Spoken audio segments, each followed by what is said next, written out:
ಹೃದಯಾಘಾತವಾದಾಗ ಅತಿ ಮುಖ್ಯವಾದ ಒಂದು ಅಂಶ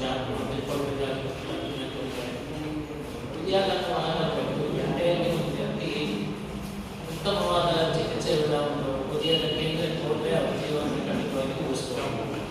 ಆಲ್ಮೋಸ್ಟ್ 99% ಅಷ್ಟು ಒಳ್ಳೆಯ ಅವರಿಗೆ ಚಿಕಿತ್ಸೆಯನ್ನು ನೀಡಿ ಉಪಯೋಗಿಸುವಂತಹ ಒಂದು ಚಿಕಿತ್ಸೆ ಆಗ್ತದೆ.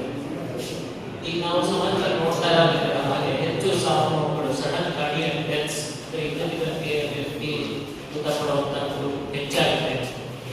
ಕೋವಿಡ್ ನಂತರದ ದಿನಗಳಲ್ಲಿ ಕಳೆದ 12 ವರ್ಷಗಳಲ್ಲಿ ನೋಡ್ತಾ ಇರೋದು ಹಾಗೆ ಮಾಧ್ಯಮಗಳಲ್ಲಿ ನೋಡ್ತಾ ಹಾಗೆ ವ್ಯಕ್ತಿ ಇದ್ದಕ್ಕಿದ್ದಂತೆ ಹೃದಯಾಘಾತಕ್ಕೆ ಒಳಗಾಗಿ ಅಥವಾ ಸ್ಟ್ರೋಕ್ ಒಳಗಾಗಿ ಮರಣ ಹೊಂದುವಂಥದ್ದು ಅತಿ ಹೆಚ್ಚಾಗಿದೆ.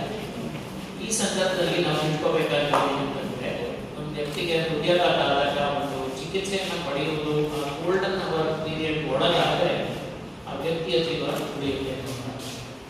ಯಾವುದೇ ಕಾರಣಗಳಿಂದ ಅದು ವಿಳಂಬ ಆಗುವಂತ ಬೇರೆ ಚಿಕಿತ್ಸೆಯನ್ನು ಪಡೆಯೋದಕ್ಕೆ ಅಥವಾ ECG ಮಾಡಿಸೋದಕ್ಕೆ ಫೆಸಿಲಿಟಿ ಇದ್ದೇ ಇರೋದು ಇದರಿಂದಾಗಿ ಹೆಚ್ಚು ಸಾವು ನೋವುಗಳು ಉಂಟಾಗ್ತವೆ. ಕಾಯಿಲೆ ಬಗ್ಗೆ ಹೆಚ್ಚು ಹೆದರ್ಕೊಳ್ಳೋದಿರಲ್ಲ. ಅವರು ಸರಿಯಾದ ಸಮಯದಲ್ಲಿ ಒಂದು ಒಳ್ಳೆಯ ಒಂದು ಸೆಂಟರ್ ಬಂದರೆ ನಾವು ಚಿಕಿತ್ಸೆಯನ್ನು ಮಾಡಿ ವ್ಯಕ್ತಿಯನ್ನು ಸರಿಪಡಿಸಬೇಕು.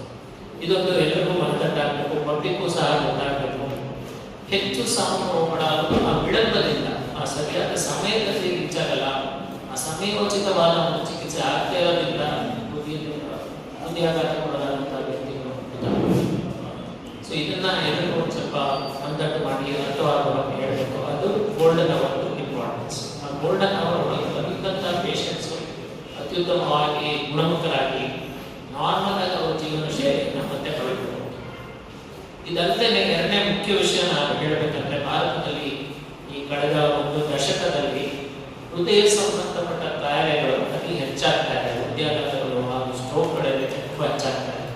ಅದಕ್ಕೆ ಹಲವಾರು ಕಾರಣ ಇದೆ. ಬೇರೆ ದೇಶಗಳಿಗೆ ಹೋಲಿಸಿದ್ರೆ ನಮ್ಮ ದೇಶದಲ್ಲಿ ತಂಬಾಕು ಸೇವನೆ ಹೆಚ್ಚಾಗಿದೆ, ಸಕ್ಕರೆ ಕಾಯಿಲೆ, ಅಧಿಕ ರಕ್ತದೊತ್ತಡ, ಈ ರೀತಿ ಏನು ರಿಸ್ಕ್ ಫ್ಯಾಕ್ಟರ್ಸ್ ಇರುತ್ತೆ, ಹಾರ್ಟ್ ಅಟ್ಯಾಕ್ ಆಗೋದಕ್ಕೆ ಕೆಲವು ರಿಸ್ಕ್ ಫ್ಯಾಕ್ಟರ್ಸ್ ಇದೆ, ಅದೆಲ್ಲ ಹೆಚ್ಚಾಗಿ ಕಾಣಿಸ್ಕೊಳ್ತಾ ಇದೆ. ಒಂದೆರಡು ದಶಕಗಳು ಮುಂಚೆನೇ ಹೃದಯಾಘಾತಗಳಾಗ್ತಾರೆ. ಇಂಡಿಯಾದಲ್ಲಿ ಆವರೇಜ್ ಏಜ್ ಒಂದು 50 years 40 years ನಾವು ಹೃದಯಾಘಾತಗಳನ್ನು ನೋಡ್ತಾರೆ. ಆಲ್ಮೋಸ್ಟ್ 50% ನಮ್ಮ ದೇಶದ ಹೃದಯಾಘಾತಗಳು ಬಿಲೋ 50 ಆಗ್ತಾರೆ. ಪಾಶ್ಚಿಮಾತ್ಯರಲ್ಲಿ, ಯುರೋಪ್, ಅಮೆರಿಕಾದಲ್ಲೆಲ್ಲ 60 70 ಎಲ್ಲ ನೋಡ್ತಾರೆ. ನಮ್ಮ ದೇಶದಲ್ಲಿ ಮುಂಚೆನೇ ಆಗ್ತಾರೆ. ಇದರಿಂದ ಸಾಮಾಜಿಕ ಸೋಮು, ಇಂಡಿವಿಜುವಲ್ ಫ್ಯಾಮಿಲಿಗೆ ಆಗುವಂತಹ ಒಂದು ಪೆಟ್ಟೆ ಸಾಕಷ್ಟು ತುಂಬಾನೇ ಸಫರಿಂಗ್ ಆಗ್ತಾ ಇದೆ.